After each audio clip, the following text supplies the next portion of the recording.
कराग्रे बसति लक्ष्मी करमध्ये सरस्वती करमूले तु गोविंद प्रभाते कर दर्शनम।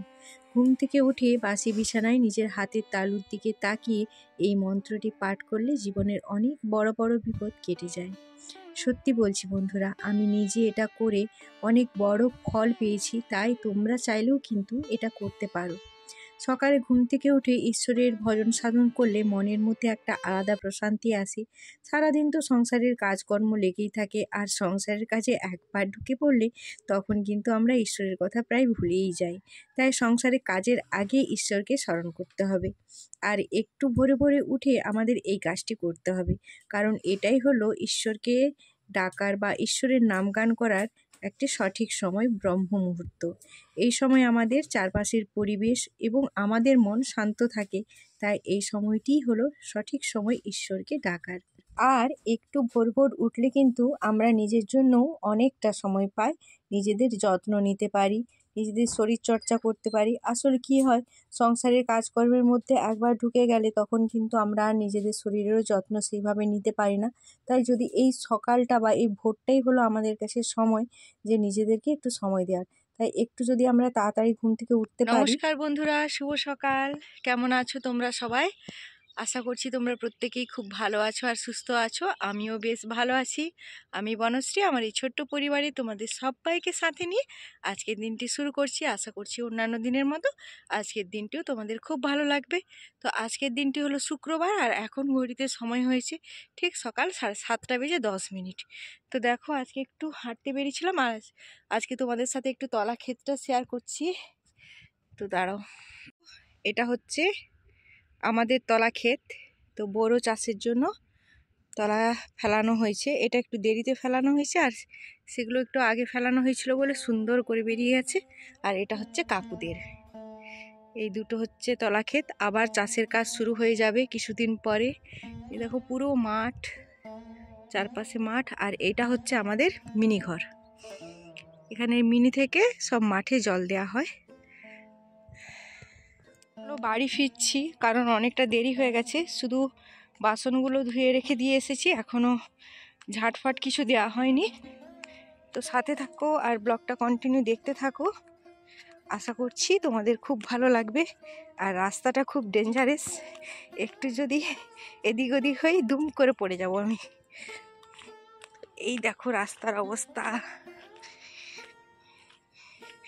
কত সরু রাস্তা। তো চলো সাথে থাকো। তো দেখো, সকালে হেঁটে এসে দেখি তোমাদের দাদাভাই কিন্তু চা আর গরম জল রেডি করে রেখে দিয়েছে। তো গরম জলটা ভীষণই গরম ছিল, তো সেই জন্য একটু ঠান্ডা জল মিশিয়ে খেলাম। আর এদিকে আমার শাশুড়ি কিন্তু চা রেডি হয়ে গেছে। তো চা খাওয়া দাওয়া করে তারপর চায়ের বাসন, বাকি বৃহস্পতিবারের যে হাঁড়ি আর কড়া সব ভেজানো ছিল পুকুরে, সেদিন তো আর মাজা হয়নি, তো সেগুলো মেজে নিয়ে চলে এলাম। তো এই শুরু হলো যুদ্ধ সংসারের কাজে। তো অনেক হলো নিজেকে সময় দেওয়া, তো তাই এই সকালটাই কিন্তু একটু সময় পাই নিজেকে সময় দেওয়ার জন্য। তো তারপর তো এই তো সংসারের কাজ, সারাদিনে যত খেতে দিতে পারো, ধুতে পারো, মাজতে পারো, কাচতে পারো, তো এই সমস্ত কাজ তো লেগেই থাকে। তো তাই দেখো, এখন সমস্ত বাসন কোসনগুলোকে ঠিকমতো যে যার জায়গা মতো গুছিয়ে রেখে দিচ্ছি।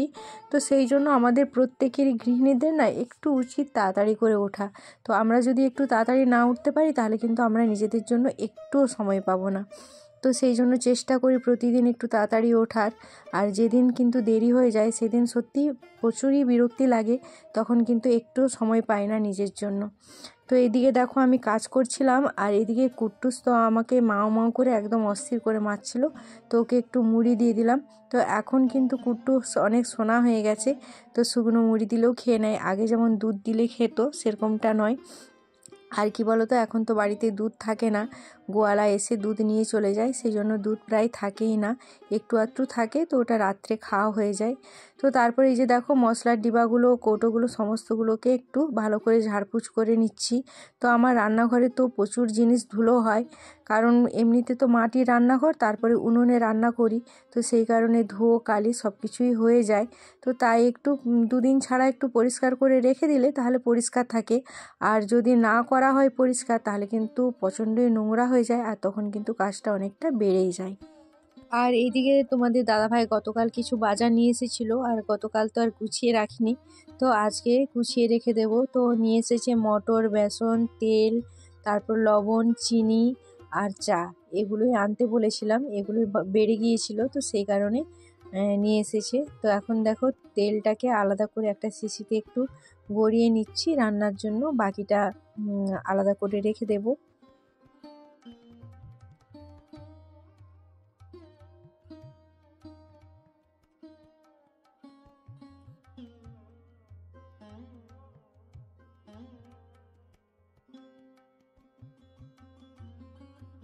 তো এই যে দেখো আমার সমস্ত বাজার গুছানো হয়ে গেছে, আর অর্ধেক অর্ধেক করে রাখলাম, অর্ধেকটা এখানে রাখলাম আর অর্ধেকগুলো আমি ছাদে নিয়ে গিয়ে রাখবো।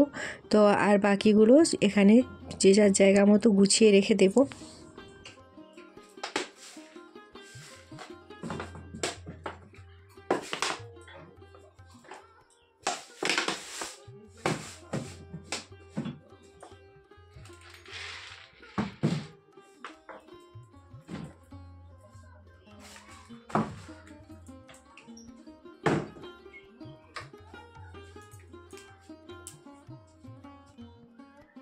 আর এখন দেখো ছাদে এসে আমাদের বিছানাটাকে সুন্দর করে গুছিয়ে নিলাম, টেবিল রুমটাকেও সুন্দর করে গুছিয়ে নিলাম, আর বাকি এই বারান্দার বিছানাটাকেও সুন্দর করে গুছিয়ে নিলাম।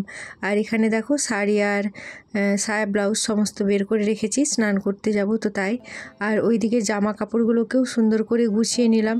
আর শীতকালে বিছানা গোছাতে অনেকটাই টাইম লাগে, কারণ বিছানার মধ্যে তো অনেক রকম জিনিস থাকে, সোয়েটার, চাদর, তারপরে লেপ, কম্বল, এত কিছু গুছিয়ে যখন বিছানা গুছানো হয় তখন কিন্তু অনেকটাই সময় লেগে যায়। তো তাই আজকে আর ক্যামেরা করলাম না, অফ ক্যামেরাতেই বিছানাটা গুছিয়ে নিলাম। আর এইদিকে দেখো মানি প্ল্যান্টের যে গাছগুলো ছিল আমার, তো সেগুলোকে একটু জানালাতে রেখে দিলাম। তো এই জানালাটাতে বেশ রোদ লাগে, তো সেই জন্য এখানে রেখে দিলাম, রোদটা যাতে পায়, কারণ ওই দিকে যেখানে থাকে আমাদের রুমটাতে, ওই দিকটা তো উত্তর দিক, প্রচণ্ড বাতাস, আর ওইদিকে কিন্তু সেইভাবে রোদটা লাগে না, তো সেই কারণে একটু রোদে দিয়ে দিলাম। ও তারপর দেখো এই যে স্নান করে একদম চলে এসেছি, আর এখন একটু চুলটাকে ভালোভাবে আঁচড়ে নিচ্ছি। আর এই যে সাইড ক্লিপগুলো আমি লাগালাম, তো এগুলো 10 টাকা করে নিয়েছিল, কিন্তু ক্লিপগুলো বেশ ভালো, চুলটাকে বেশ টাইট করে বেঁধে রাখে। তো অন্যান্য ক্লিপগুলো কি হয়, বেশি দিন ইউজ করলে কিন্তু ওগুলো ঢিলা হয়ে যায়, কিন্তু এটা দেখছি বেশ টাইট করে, মানে অনেক দিন হয়ে গেল ব্যবহার করছি, তো এখনও পর্যন্ত কিন্তু বেশ ভালোই আছি।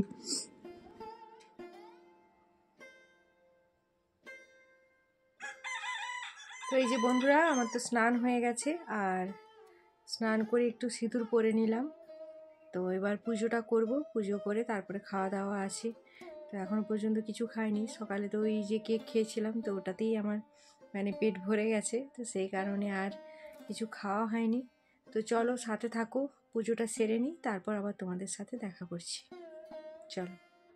আর এখন দেখো নিচে এসে উনুনটা জ্বাললাম, তো এখন ভাত বসাবো। তো আজকে সেইভাবে তেমন কিছু রান্না করব না, আলু সেদ্ধ করব আর ফুলকপি আলু ডিম দিয়ে ঝোল বানাবো, ডিমের অমলেট করে, ডিমও মানে যেগুলো আছে সবাইয়ের কুলোবে না, তো সেই জন্য ডিমের অমলেট করে ঝোল বানাবো। আর দুজন মজুরও আছে, তারাও ভাত খাবে, তো সেই জন্য ফুলকপি আর ডিম আলু দিয়ে ঝোল বানাবো আর আলু সেদ্ধ করবো, ব্যাস এইটুকুই। তো এই ডিমের মধ্যে একটু বেসনও দিয়ে দিয়েছিলাম, তো বেসন দিয়ে দিলে না বেশ খেতে ভালো লাগে আর বেশ নরমও হয়। তো অল্প ডিম থাকলে তো ডিমটাকে বাড়ানোর জন্য কিন্তু তখন একটু বেসন দিয়ে দিই, নাহলে এমনি ডিম দিয়ে করা হয়, কিন্তু যেহেতু আজকে ডিম কম ছিল আর লোকের সংখ্যাটা বেশি ছিল, তো সেই কারণে একটু বেসন দিয়ে বাড়িয়ে নিয়েছিলাম। তো এই যে দেখো আমার ডিমের ঝোল হয়ে গেছে, ডিমের ঝোল ফুটছে, আর ওপর থেকে একটু ধনেপাতা দিয়ে দিয়েছিলাম। তো তারপর একদম খাওয়া দাওয়া করে বিকেলে চলে এলাম। তো এই যে দেখো সবাই মিলে ক্রিকেট খেলা হচ্ছে, তো তার মধ্যে কিন্তু আমিও অংশগ্রহণ করেছি, আমি ছিলাম আম্পায়ার আর ওরা খেলছিল। আমি এখানে বল করে না কিপার, আউট হয়ে গেছে। এই লাস্টটা আমাকে একটু ব্যাট ধরতে দিবি, হ্যাঁ। তো এই যে দেখো আমার নন্দা এসেছিল, তো ও বাড়ি যাবে বলে রেডি হয়েছে, তো ওকে বললাম যে তুমি একটু খেলো। তো সেই জন্য ও এখন খেলছে, হেলমেট পরেই নেমে পড়েছে মাঠে খেলতে।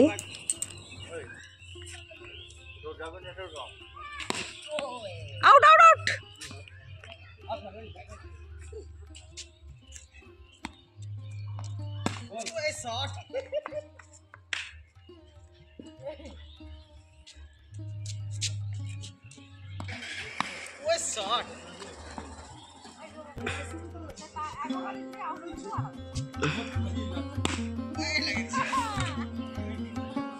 তো দেখো ওইদিকে একটু খেলাধুলা করে তারপরে যে চলে এসেছি ছাদে।